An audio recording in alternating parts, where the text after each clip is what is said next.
मार्कुची चौकटली खबर 11वा अध्याय.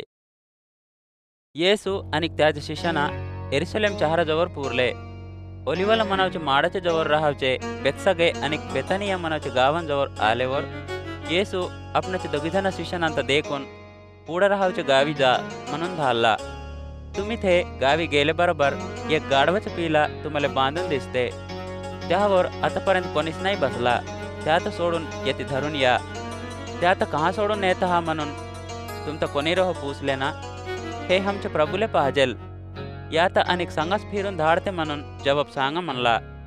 शिष्याना जाऊन एक घराच्या पुढा गाढवाचं पिलं राहावचं देखले. त्याने त्याता सोडूत हायते.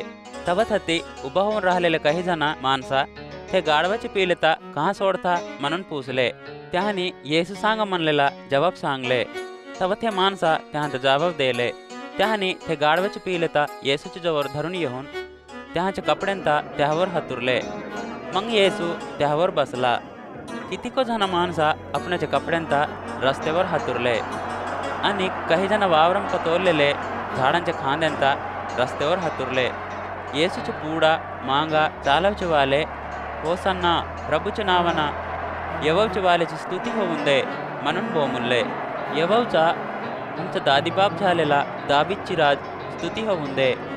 सर्गपले मुख्य जागपा जय जयकार होऊन दे म्हणून जोरेनं बोमुल्ले. येसू एरुशलेम शहरी पोरून थती राहावचे युदाना आराधना करावचे गुडी पजाहून तिरमुट राहावचे समदेता देखला. तिथले दिवस गेलेसाठी 12 जणांसंग बेथानिया मनावच्या गावी गेला. दुसऱ्या रोजी बेथानिया पण निघून येऊत राहतानी येसूले भूक लागली.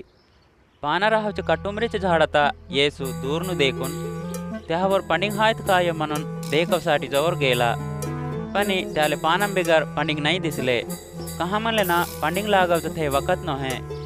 तव येसू ते झाडाता कवास कोणीच तुझे पंडिंग नाही खावं म्हणून म्हणला. येसू तसं मनावचं शिष्यानं ऐकले. एरुशलेमले पुरल्यावर येसू युदाना आराधना करावची गुडीपा जाऊन बेपारी करावच्या वाल्यांता खेदावचं सुरू केला. पैसे बदलून बेपारी करावच्या वाल्यांचे टेबुलींता आणि फारवे विकून बेपारी करावच्या वाल्यांचे खुर्च्यांता खालता टाकून द्यायला. युदाना आराधना करावची गुडीकून कोणतेच सामान आता उचलून ने नसला केला.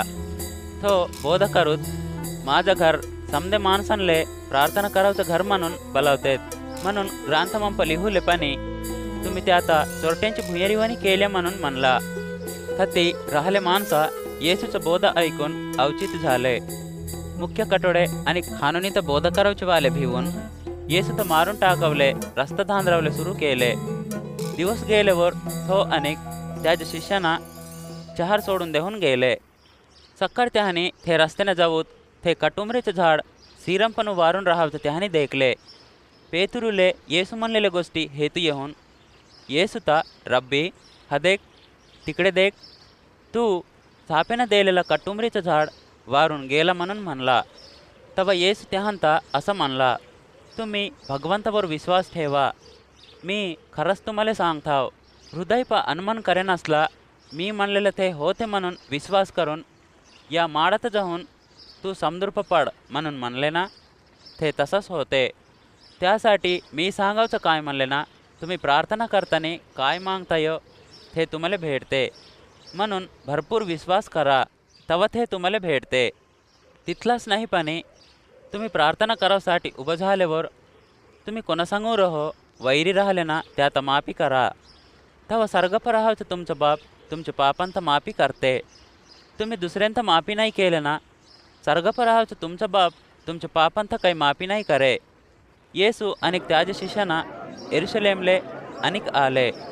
येसू युदाना आराधना करावचे गुडीचे आवारेप चालत राहतानी मुख्य कटोडे खानोनी तर बोध करावचे वाले आणि मोठले माणसा त्यात जवळ आले.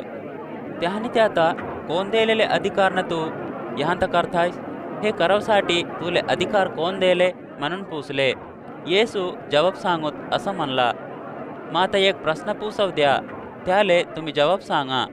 तवा हे समजे कोण दिलेले अधिकार न करताव यो मी तुम्हाला सांगतो. योहानचा बाप्तिस्मा सर्गपणू आला की नाही तो माणसांपणू आला जवाब सांगा म्हणून पूसला. त्याने ते घटनेच्या बारेत एकसंग एकला चर्चा करून आम्ही सारगं आलं म्हणून म्हणले ना.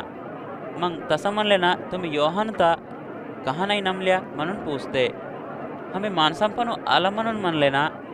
योहानू एक प्रवक्ता म्हणून हर एकला नमनेकून आम्ही माणसांले भियलो म्हणून त्याने हमले नाही ठावं म्हणून जबाब सांगले. तव येसू तसं म्हणले ना. मी काय हे कोण दिलेले अधिकार न करताव यो नाही सांगो म्हणून म्हणला.